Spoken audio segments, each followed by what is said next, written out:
நம்மளோட ஆண்டவர் வந்து உருவாக்குகிற தேவன் அல்லவா? இன்னைக்கு அநேக விஷயங்களை ஆண்டவர் கிரியேட் பண்றார். He is the creator of all.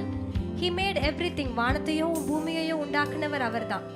ஆனா யெகோவா ஹோசேனோ அதற்குண்டான மீனிங் நீங்க பாத்தீங்கன்னா, ஏற்கனவே இருக்கிற ஒரு விஷயத்தை மீண்டுமாக அதை அவர் கட்டி எழுப்புகிறவர். ஒரு உடைந்து போயிருக்கிற ஒரு விஷயத்தை மீண்டுமாக ரீப்ளேஸ் பண்ணி மீண்டுமாக சரி பண்ணுகிறவரா இருக்கிறார். ஏலோஹீம் அப்படின்னா ஒண்ணுமே இல்லாத ஒரு விஷயத்துல இருந்து புதுசா he is creating something new அப்படின்னு அர்த்தம்.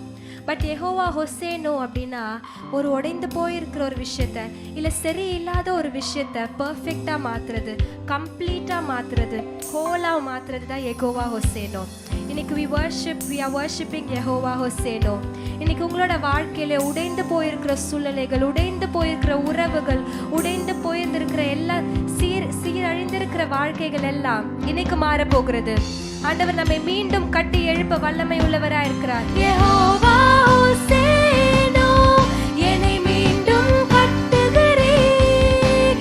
யெகோவா சபையோன், என்னை கரங்களை உயர்த்தி யெகோவா ஹோசேனோ, யெகோவா ஹோசேனோ, என்னை மீண்டும் கட்டுகிறீர். யெகோவா சபையோன், என்னை ஆளுகை செய்கிறீர். நீர் இல்லாமல் ஒன்றுமில்லையே,